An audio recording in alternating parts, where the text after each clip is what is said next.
Hey guys, it's Simon here, and today I'm going to discuss the results from my single bout of heat training in a heat chamber. I'm going to do this test once again after the summer when I'm acclimated to the heat. Alright, let's get some basic terms out of the way. So cardiac output is how much blood your heart has to pump to maintain homeostasis and metabolic demands. And it's a simple equation. Cardiac output equals your heart rate times your stroke volume. So your stroke volume is how much blood your heart can pump with each pump, and your heart rate is how often it pumps. I bet everybody here knows what heart rate is. Your muscles need the same amount of blood flowing to them, so that doesn't change at all. But the reason why when you start exercising in the heat and you're not used to it, your heart rate is way higher than normal is because now your heart has to maintain a higher cardiac output because your skin needs more blood to it. And why does your skin need blood to it? So the heat can help the sweat evaporate and do its job to cool you off. So now you have to pump more blood throughout the body. You need to have a higher cardiac output, even though the muscular work is very easy. So for example, this exercise was very easy. I did not feel like I was going hard at all, but my heart rate was pretty high. It started at 171 at 7 miles an hour, which is my easy pace when it's normally around 150, and increased all the way to 183. Now the reason for the initial increase was because more blood needed to be going to my skin to evaporate the sweat, and the reason for the continued increase in heart rate is because my stroke volume decreased. Cardiac output didn't change because the intensity stayed the same. But to maintain cardiac output, my heart rate must have increased due to the decrease in stroke volume. Now, why did my stroke volume decrease? Because the amount of blood I had decreased. Now, your blood is about 55 to 60% blood plasma, and that's mainly water. So when you're sweating that out, you're losing blood plasma. You're losing blood, which means now your heart has to work even harder. So cardiac output was the same from the beginning of the run to the end. My stroke volume was higher towards the beginning and decreased at the end, and my heart rate was a little lower at the beginning and had to increase at the end. Now let me take you into the lab to show you the heat chamber. You remember from a few weeks ago, I did my VO2 max test right here, and that big screen was over here. So they built a heat chamber in there. First, we took my weight. My initial weight was 55.3 kilograms, and then after, I was 52.1. So that's a 1.2 kilogram decrease. I think that's 2.6 pounds of sweat I lost.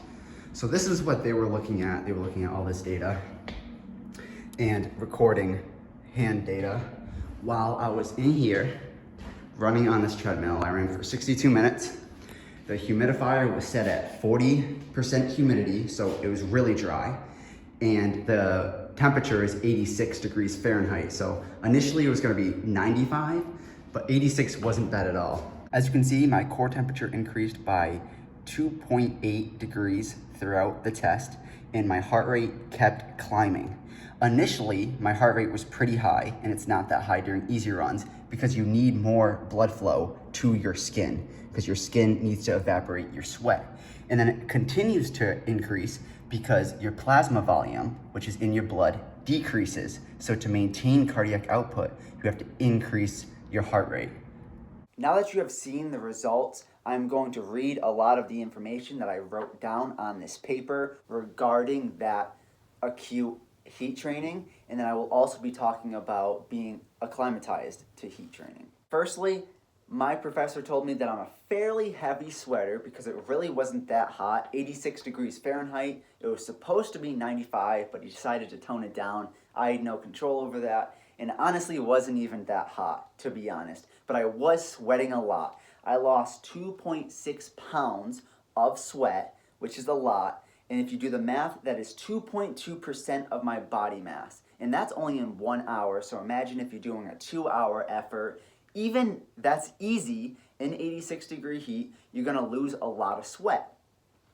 So we took my sweat gland density. They just put like this, what looked like this big bandage on my arm every 20 minutes. And they analyzed the data. So at minute 20, my sweat gland density was 80. That is in glands per centimeter squared. And you just take the average because usually it's a much bigger surface. So there may be places that were higher, maybe places that were lower. But that was 80 in the first 20 minutes. And at minute 40, it was 100, and then another 25% increase because at minute 60, at the end of the workout, it was 126 glands per centimeter squared. So the increase in recruitment of sweat glands was due to the increase in my core temperature. As you saw, it got all the way up to 101 degrees Fahrenheit, which is pretty high. And that's kind of to be expected because I've been training in the cold for 7 months now. It's been a very long winter. Finally getting into the first few days that are 60, 70 degrees, and tomorrow is even supposed to be 30. So it's not even like we're in the clear yet. We're still getting some cold weather. The reason why my core temperature continued to increase was because I had a hard time getting rid of the metabolic heat that I was creating. There's two ways where you can gain heat. You can gain heat from your environment when it's hotter, and then you can gain heat from doing muscular work. That makes perfect sense. You're gonna make heat as a byproduct. Humans are very inefficient. About 70% of the energy you make is just lost to heat, and about 30% is used for muscular power, for driving you forward. And the ways you can get rid of heat is conduction, which is solid to solid. So when I was running on the treadmill, it's only my feet that are hitting for conduction. Convection, which is airflow, and that wasn't occurring at all. I was in that chamber, there was no airflow.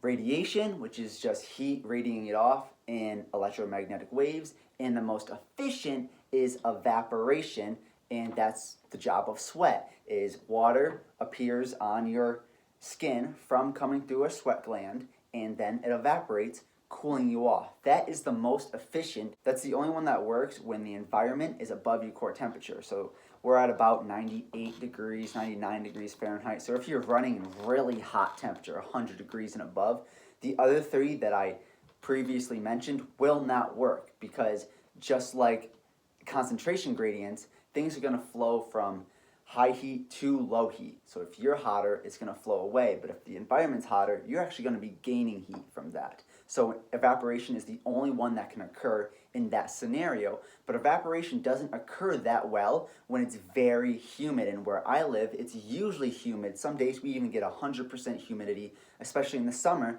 So I'm used to sweat dripping off of my skin and not evaporating, not doing its job. When I ran in the heat chamber, they set it at a constant 42 or 40% humidity. I showed it in the video, and my sweat was working. It was evaporating. I had to wipe my sweat off a few times from my face, but everywhere else it was working very well. And I did not drink a single ounce of water because I wanted to see the full results, and I'm used to not drinking water for an hour because an hour is not a long exercise for me.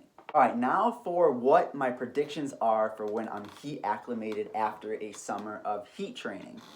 I think that what's going to happen is my cardiac output is going to stay the same, you know? My professor told me that I'm probably going to be a pound or two heavier in the summer because you're going to be retaining more water. You're just going to naturally drink more water because it's hotter out and you're sweating more. But where the real results come in is your heart rate is going to decrease for that specific exercise. So when I do it in September, I'm not going to see it go all the way up to 183, maybe around 175 or 170 would be my prediction because my stroke volume is better. And why is my stroke volume better? Well, a few reasons. Not only am I going to be better trained, but due to the heat acclimation, I'm going to retain more water. So I'm going to have extra water in my blood because my body's going to know that I'm going to be sweating almost every day on my run, and I'm just going to retain more water. And you're also going to retain more salt from that sweat. Contrary enough, though, you will actually sweat more when you're heat acclimated. One last thing I want to mention is that when it's starting to get hot out, your body doesn't quite adapt right away, so you're not going to start sweating right away when it's hot in anticipation to the heat. So you're going to feel much hotter. Right now, 70 degrees feels like 100 to me, but in the summer when it's consistently 80, 85, 70 degrees is going to feel so nice. And why is that? It's because your body's more prepared. So in the summer, you're much more sensitive to the heat, so your body will start sweating as soon as it gets hot. But right now, that is not occurring. And also, your body will be more efficient at sending blood to your skin so sweating can occur. I also think it's important to note that your sweat glands will actually get bigger with heat acclimation. Hope you guys understand my heat training. I didn't want to go too in depth, but I wanted to give you the basis of what the information was about, what my results were, and my predictions for what's going to happen in the second part of this video in September. I'm very excited to see that. Anyways, I really hope you guys enjoyed. Make sure to like and subscribe, and I'll see you guys in the next video. Peace.